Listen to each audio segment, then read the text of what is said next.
बोलिए श्री सद्गुरुदेव की जय।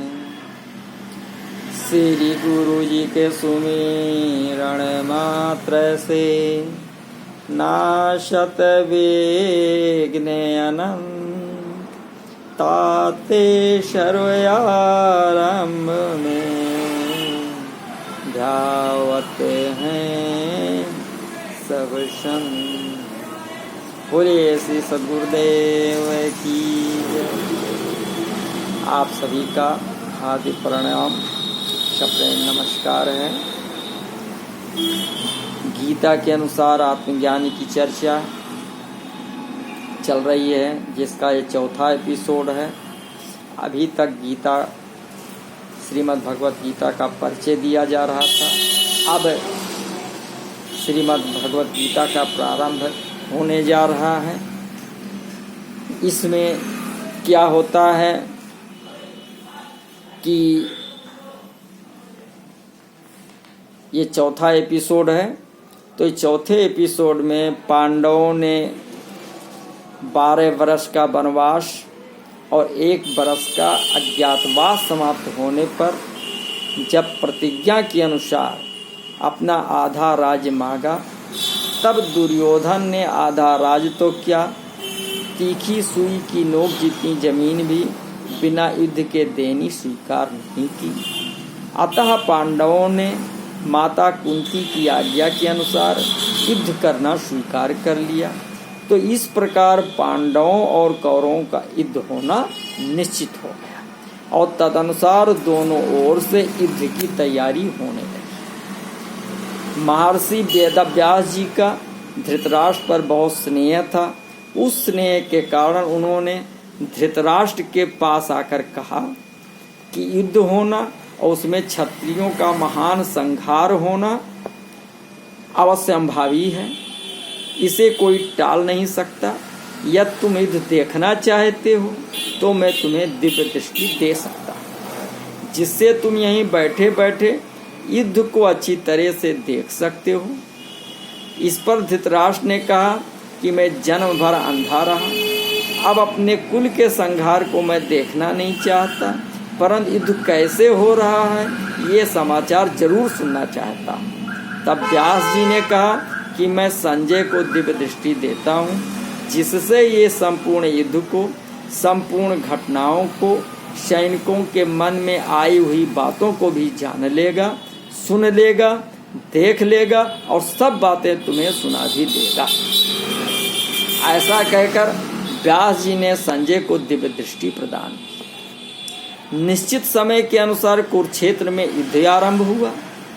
10 दिन तक संजय युद्ध स्थल में ही रहे। जब पितामह भीष्म बाणों के द्वारा रथ से गिरा दिए गए, तब संजय ने हस्तिनापुर में, जहाँ धृतराष्ट्र विराजमान थे, आकर धृतराष्ट्र को यह समाचार सुनाया। इस समाचार को सुनकर धृतराष्ट्र को बड़ा दुख हुआ और वे विलाप करने लगे। फिर उन्होंने संजय से युद्ध का सारा वृत्तांत सुनाने के लिए कहा। तो भीष्म पर्व के 24वें अध्याय तक संजय ने युद्ध संबंधी बातें धृतराष्ट्र को सुनाई। 25वें अध्याय के आरंभ में धृतराष्ट्र संजय से पूछते हैं। धृतराष्ट्र कहते हैं कि धर्म क्षेत्रे कुरुक्षेत्रे समवेता युत्सवा अमाम का पांडवाश्चैव किं कुर्वत संजय। कह रहे हैं कि धर्म क्षेत्र कुरुक्षेत्र में देवताओं ने यज्ञ किया था। राजा कुरु ने भी यहाँ तपस्या की थी।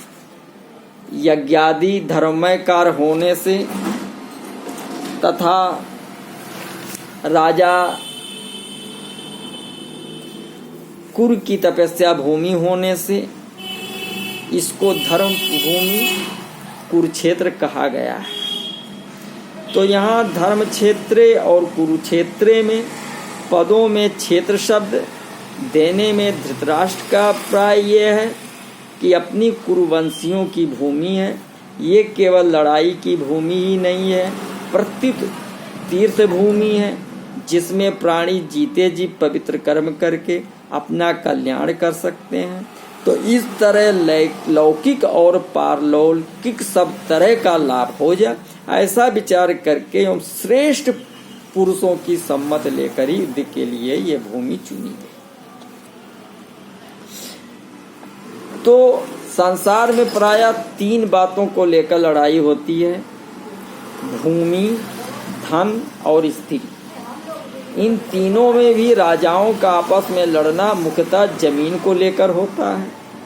तो यहाँ कुरुक्षेत्र पद देने का तात्पर्य भी जमीन को लेकर लड़ने। कुरुवंश में धृतराष्ट्र और पांडु के पुत्र सब एक हो जाते हैं। कुरुवंशी होने से दोनों का कुरुक्षेत्र में अर्थात राजा कुरु की जमीन पर समान हक लगता है। इसलिए कौरवों द्वारा पांडवों को उसकी जमीन न देने के कारण दोनों जमीन के लिए लड़ाई करने आएगी।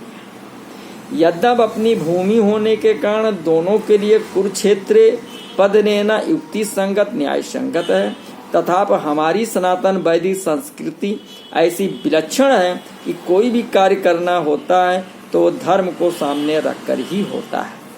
युद्ध जैसा कार्य भी धर्म भूमि तीर्थ भूमि में ही करते हैं, जिससे युद्ध में मरने वालों का उद्धार हो जाए, कल्याण हो जाए। अतः यहाँ कुरुक्षेत्र के साथ धर्म क्षेत्र पद आया है। यहाँ आरंभ में धर्म पद से एक और बात ही मालूम होती है कि अगर आरंभ में धर्म पद में से धर लिया जाए और 18वें अध्याय के अंतिम शब्द में मम पद में से मां लिया जाए तो धर्म शब्द बन जाता है। अतः संपूर्ण गीता धर्म के अंतर्गत है, अर्थात धर्म का पालन करने से गीता के सिद्धांतों का पालन हो जाता है और गीता के सिद्धांतों के अनुसार कर्तव्य कर्म करने से धर्म का अनुष्ठान हो जाता है। तो इन धर्म क्षेत्र कुरुक्षेत्र पदों से सभी मनुष्यों को ये शिक्षा लेनी चाहिए कि कोई भी काम करना हो तो वो धर्म को सामने रखकर ही करना चाहिए। प्रत्येक कार्य सबके हित की दृष्टि से ही करना चाहिए, केवल अपने सुख आराम की दृष्टि से नहीं। और कर्तव्य अकर्तव्य के विषय में शास्त्र को सामने रखना चाहिए।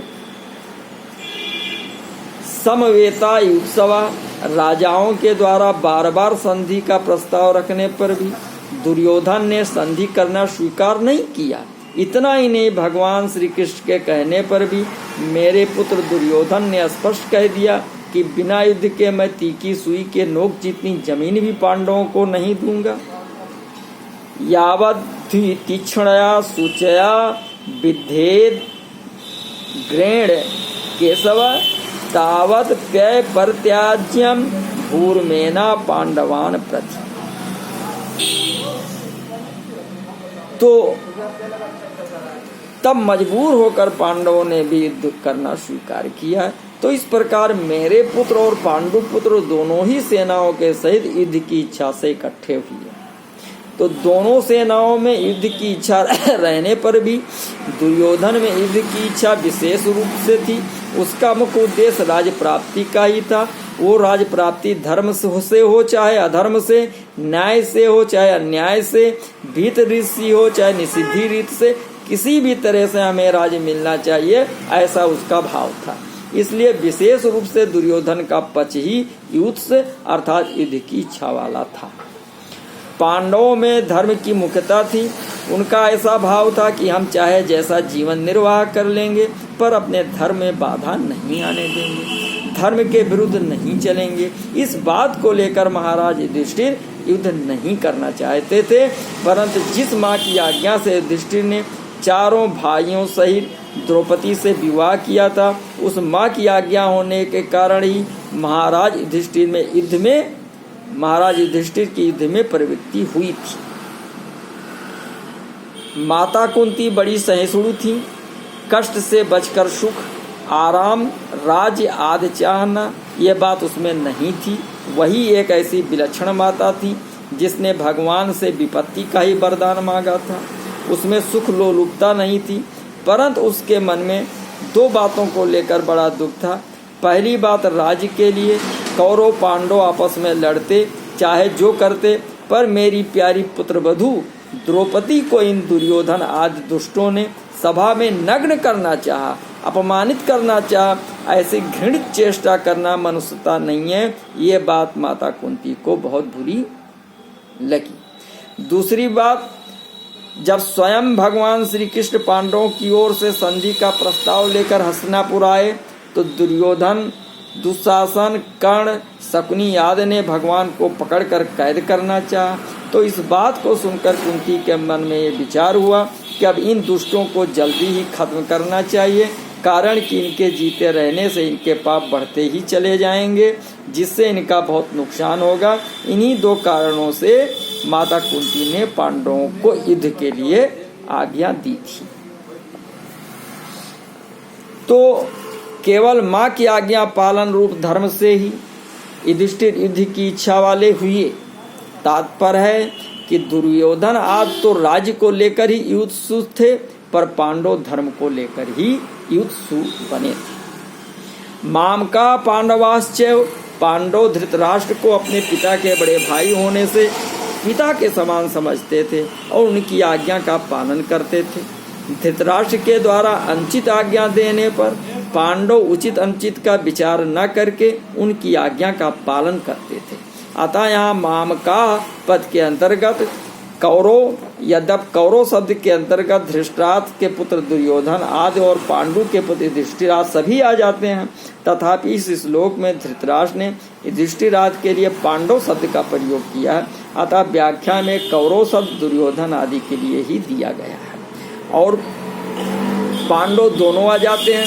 फिर भी पांडवा पद अलग देने का तात्पर्य है कि धृतराष्ट्र का अपने पुत्रों में तथा पांडु पुत्रों में समान भाव नहीं था, उनमें पक्षपात था।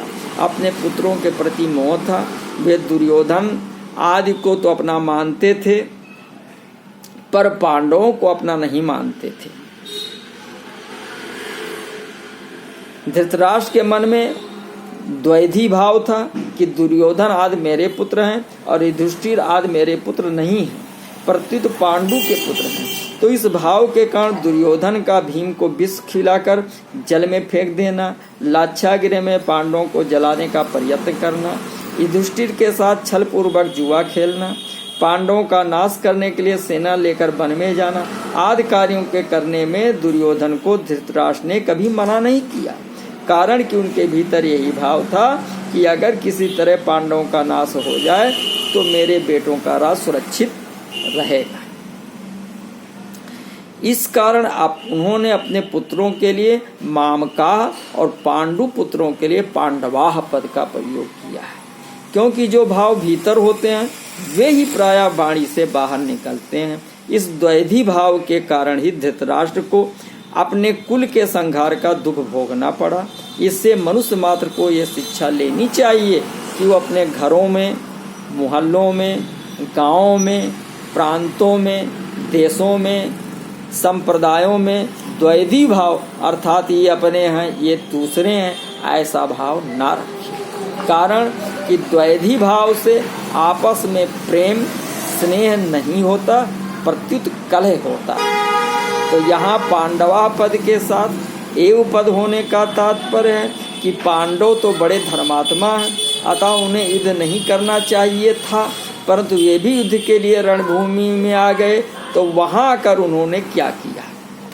मामकाह और पांडवा यहाँ आए। मामका और पांडवा का अलग अलग वर्णन करने की दृष्टि से आगे संजय के वचनों में दुर्योधना और पांडवा शब्द प्रयुक्त हुए हैं। तो इनसे पहले मामकाह पद का उत्तर संजय आगे के दूसरे श्लोक से 13वें श्लोक तक देंगे कि आपके पुत्र दुर्योधन ने पांडवों की सेना को देखकर द्रोणाचार्य के मन में पांडवों के प्रति द्वेष पैदा करने के लिए उनके पास जाकर पांडवों के मुख सेनापतियों के नाम लिए। उसके बाद दुर्योधन ने अपनी सेना के मुख योद्धाओं के नाम लेकर उनके रण कौशल आदि की प्रशंसा की। दुर्योधन को प्रसन्न करने के लिए भीष्म जी ने जोर से शंख बजाया। उसको सुनकर कौरव सेना में शंख आदि बाजे बज उठे। फिर 14वें श्लोक से 19वें श्लोक तक पांडवा पद का उत्तर देंगे कि रथ में बैठे हुए पांडव पक्षीय भगवान श्री कृष्ण ने शंख बजाया। उसके बाद अर्जुन, भीम, युधिष्ठिर, नकुल, सहदेव आदि ने अपने अपने शंख बजाए, जिससे दुर्योधन की सेना का हृदय दहल गया। उसके बाद भी संजय पांडवों की बात कहते कहते 20वें श्लोक से श्री कृष्ण और अर्जुन के संवाद का प्रसंग आरंभ कर देंगे। किम कुरवत किम शब्द के 3 अर्थ होते हैं: विकल्प, निंदा, आक्षेप और प्रश्न। युद्ध हुआ कि नहीं, इस तरह का विकल्प तो यहाँ लिया नहीं जा सकता, क्योंकि 10 दिन तक युद्ध हो चुका है। और भीष्म जी को रथ से गिरा देने के बाद संजय हस्तिनापुर आकर धृतराष्ट्र को वहाँ की घटना सुना रहे हैं। मेरे और पांडु के पुत्रों ने ये क्या किया जो कि युद्ध कर बैठे, उनको युद्ध नहीं करना चाहिए था। ऐसी निंदा या आक्षेप भी यहाँ नहीं लिया जा सकता, क्योंकि युद्ध तो चल ही रहा था और धृतराष्ट्र के भीतर भी आक्षेप पूर्वक पूछने का भाव नहीं था। तो यहाँ किम शब्द का अर्थ प्रश्न लेना ही ठीक बैठता है। धृतराष्ट्र संजय से भिन्न भिन्न प्रकार की छोटी बड़ी सब घटनाओं को अनुक्रम से विस्तार पूर्वक ठीक ठीक जानने के लिए प्रश्न कर रहे हैं। तो यहाँ किम परिशिष्टि भाव कि मेरे पुत्र मामका और पांडु के पुत्र पांडवा, इस मतभेद से ही राग द्वेष पैदा हुए, जिससे लड़ाई हुई, हलचल हुई। धृतराष्ट्र के भीतर पैदा हुए राग द्वेष का फल ये हुआ कि 100 के 100 कौरव मारे गए और पांडव एक भी नहीं मारा गया। जैसे दही बिलोते हैं तो उसमें हलचल पैदा होती है, जिससे मक्खन निकलता, ऐसे ही मामका और पांडवा के भेद से पैदा हुई हलचल से अर्जुन के मन में कल्याण की अभिलाषा जागृत हुई, और जिससे भगवत गीता रूपी मक्खन निकला। तो तात्पर्य ये हुआ कि धृतराष्ट्र के मन में होने वाली हलचल से लड़ाई पैदा हुई और अर्जुन के मन में होने वाली हलचल से गीता प्रकट। तो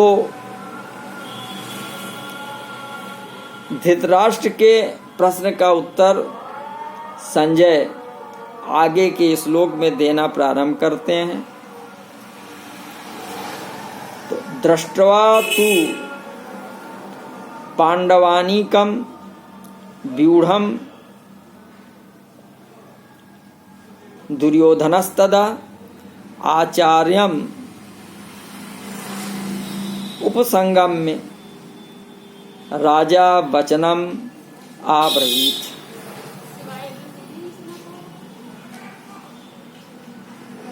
तो तदा जिस समय दोनों सेनाएं युद्ध के लिए खड़ी हुई थी, उस समय की बात संजय यहाँ तदा पद से कहते हैं, कारण कि धृतराष्ट्र का प्रश्न युद्ध के इच्छा वाले मेरे और पांडु के पुत्रों ने क्या किया, इस विषय को सुनने के लिए ही है। दृष्ट्वा, तो इस अध्याय में 3 बार दृष्ट्वा देखकर पद का प्रयोग हुआ है। तो पद पांडव सेना को देखकर दुर्योधन का द्रोणाचार्य के पास जाना, कौरव सेना को देखकर अर्जुन का धनुष को उठाना और अपने स्वजनों कुटुंबियों को देखकर अर्जुन का मोहाविष्ट होना। तो इन तीनों में से 2 दृष्टा तो आपस में सेना देखने के लिए आए हैं और 1 दृष्टा स्वजनों को देखने के लिए आया है, जिससे अर्जुन का भाव बदल जाता है।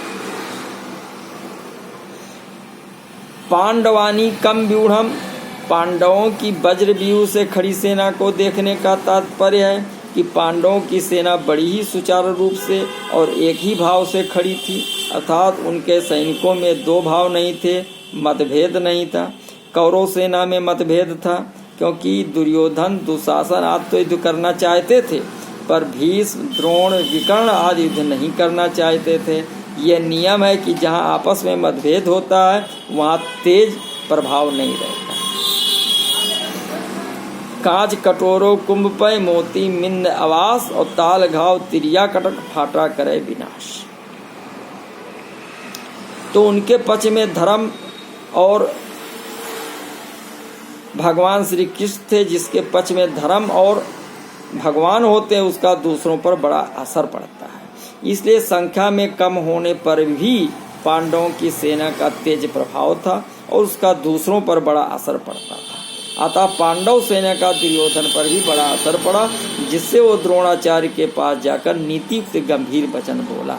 राजा दुर्योधन को राजा का कहने का तात्पर्य है कि धृतराष्ट्र का सबसे अधिक अपनापन मोह दुर्योधन में ही था। परंपरा की दृष्टि से भी युवराज दुर्योधन ही था। राज्य के सब कार्यों की देखभाल दुर्योधन ही करता था। धृतराष्ट्र तो नाम मात्र के राजा थे। युद्ध होने में भी मुख्य हेतु दुर्योधन ही था। इन सभी कारणों से संजय ने दुर्योधन के लिए राजा शब्द का प्रयोग किया है।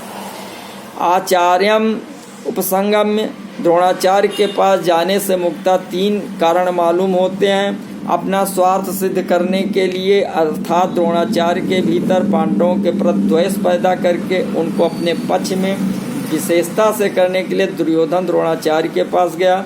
व्यवहार में गुरु के नाते आदर देने के लिए भी द्रोणा के पास जाना उचित था। मुख्य व्यक्ति का सेना में यथास्थान खड़े रहना बहुत आवश्यक होता, अन्यथा व्यवस्था बिगड़ जाती। इसलिए दुर्योधन का द्रोणाचार्य के पास खुद जाना उचित ही था। तो यहाँ शंका हो सकती कि दुर्योधन को तो पितामह भीष्म के पास जाना चाहिए था, जो कि सेनापति थे, पर दुर्योधन गुरु द्रोणाचार्य के पास ही क्यों गया? इसका समाधान यह है कि द्रोण और भीष्म दोनों उभय पक्षपाती थे, अर्थात वे कौरव और पांडव दोनों का ही पक्ष रखते थे। उन दोनों में द्रोणाचार्य को ज़्यादा राजी करना था, क्योंकि द्रोणाचार्य के साथ दुर्योधन का गुरु के नाते तो स्नेह था, पर कुटुंब के नाते स्नेह नहीं था, और अर्जुन पर द्रोणाचार्य की विशेष कृपा थी। अतः उनको राजी करने के लिए दुर्योधन का उनके पास जाना ही उचित था। व्यवहार में भी देखा जाता है कि जिसके साथ स्नेह नहीं है, उससे अपना स्वार्थ सिद्ध करने के लिए मनुष्य उसको ज़्यादा आदर देकर राजी करता है। दुर्योधन के मन में ये विश्वास था कि भीष्म जी तो हमारे दादाजी हैं ही हैं, अतः उनके पास ना जाऊं तो भी कोई बात नहीं है। ना जाने से अगर वे नाराज भी हो जाएंगे तो मैं किसी तरह से उनको राजी कर लूँगा। कारण कि पितामह भीष्म के साथ दुर्योधन का कौटुंबिक संबंध और स्नेह था ही, भीष्म का भी उसके साथ कौटुंबिक संबंध और स्नेह था। इसलिए भीष्म जी ने दुर्योधन को राजी करने के लिए जोर से शंख बजाया है।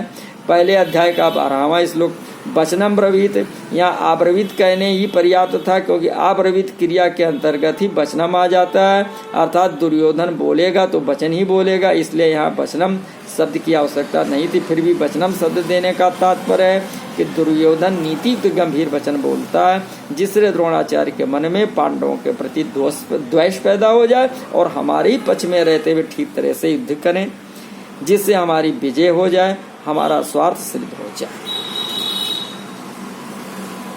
तो अब इसके आगे जो मुख्य श्लोक हैं, उन श्लोकों का वर्णन किया जाएगा। नमस्कार।